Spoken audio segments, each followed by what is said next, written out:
মসজিদকে নষ্ট করে দিয়েছে, মসজিদকে অপবিত্র করেছে। যে আপনার ঘর মসজিদ নিরাপদ, এই মসজিদকে তারা অপবিত্র করেছে। এই গুণাগার দেখা সাবাস ধরে কমিয়ে নাই। আমার আর বড় ভাষা নেই, অতটুকু প্রশাসনের কাছে দাবি জানাই। অন্যান্য সময় থেকে বর্তমানে প্রশাসন অত্যন্ত আন্তরিক এবং দক্ষতার সাথে কাজ করে। তাদের কাছে আমাদের দাবি জানাই, তাদেরকে আপনাদের প্রযুক্তি ব্যবহার করে নিশ্চিত চিহ্নিত করে বিচারের সম্মুখীন করুন। সময় অল্প, আমরা সকলকে সময় দিতে পারবো না।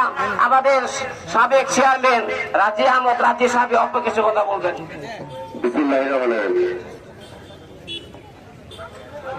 সম্মানিত মুসলিম, আসসালামু আলাইকুম।